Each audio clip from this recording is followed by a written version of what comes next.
Welcome to the Explainer. So picture this. You're navigating a massive commercial oil tanker across the globe. Obviously, the potential for accidents, it's pretty huge. But here's the good news. Rather than waiting for a disaster to strike and just scrambling in the dark, international maritime law has actually built this brilliant, proactive legal safety net. Today, we're going to visually break down exactly how this framework handles maritime liability and oil pollution. We want to make this super easy to understand at first glance, so let's dive right in.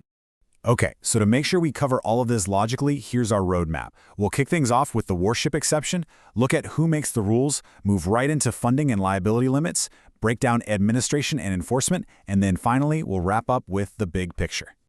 All right, Section 1, the warship exemption. Basically, who doesn't have to play by these rules? Now, to truly get a handle on this rulebook, we first need to look at who gets a free pass. Kind of fascinating. Under Section 194, this entire framework completely ignores warships and state-owned ships that are acting in a non-commercial capacity. So the law deliberately isolates government ships acting as sovereign entities from your everyday commercial vessels. Meaning, all those strict liability and pollution rules we're about to get into, they are squarely aimed at the commercial side. It keeps military and state vessels in a completely separate lane. Moving on to Section 2, who makes the rules? Or, as I like to call it, the referee of the seas. So who actually holds the pen here? Well, Section 195 brings absolute clarity to this. The central government is the ultimate referee of the seas. They are fully empowered to craft all the functional rules needed to carry out this chapter. So we aren't dealing with some scattered, chaotic approach where local municipalities just make up their own guidelines. No way! There is one central authority dictating how the commercial maritime world operates, which ensures a really bright, clear line of command. Okay, let's jump into Section 3, funding and liability limits. This is all about handling the money. You know, the absolute crown jewel of this framework is the limitation fund. Instead of reacting to an oil pollution disaster with years of chaotic, messy lawsuits, which nobody wants, the government acts proactively. They literally set the rules for creating a dedicated financial reserve, this limitation fund, whose sole purpose is to systematically manage and cap liability claims. It's a real game changer. It takes a potentially ruinous event and injects absolute financial predictability into the mix. But wait, how do we actually know when these strict financial rules kick in? Well, that's exactly where the threshold limit comes into play.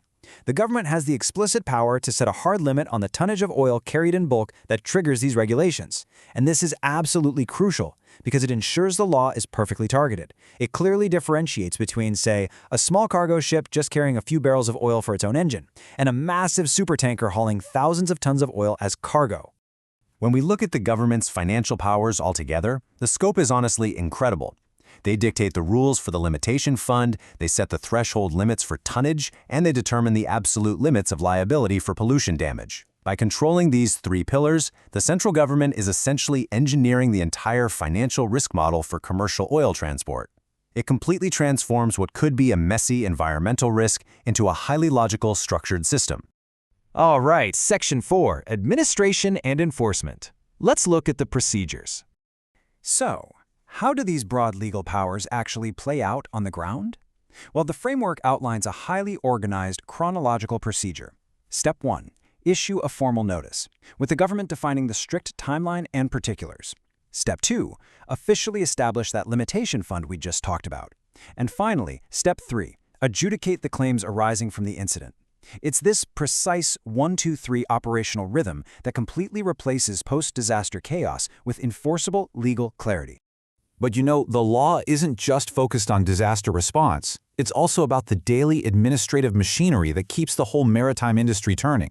The rules actually govern the precise forms, the particulars, and even the fees required for operating certificates. Plus, the framework outlines procedures for the final, most critical step, enforcing those legal judgments. It even throws in a catch-all provision, just ensuring the central government can easily adapt to new, unexpected administrative challenges day in and day out. And finally, Section 5, the big picture. Basically, why this framework actually matters. Bringing all these pieces together reveals an incredibly logical, overarching structure. It's like a giant puzzle coming together. First, we've got the exceptions, clearing warships and government vessels out of the way so we can focus entirely on commerce. Next, we establish the authority, crowning the central government as the definitive referee. And finally, we have the implementation. This is the funds, the daily procedures, and the enforcement mechanisms that actually give the law its teeth. This highly organized, proactive framework is exactly what balances the massive economic engine of global shipping with strict financial accountability. As we wrap up this explainer, I want to leave you with a bit of a provocative question to chew on. We've seen how brilliant and necessary this structured framework is for commercial vessels, right? But think back to our very first rule. Why do governments entirely exempt their own non-commercial ships from this strict liability? Does sovereign immunity inherently conflict with environmental accountability, or is it just, a practical necessity for national defense? It's a fascinating complexity of international law, and definitely something to ponder the next time you look out at the open ocean. Thanks so much for joining me, and keep learning.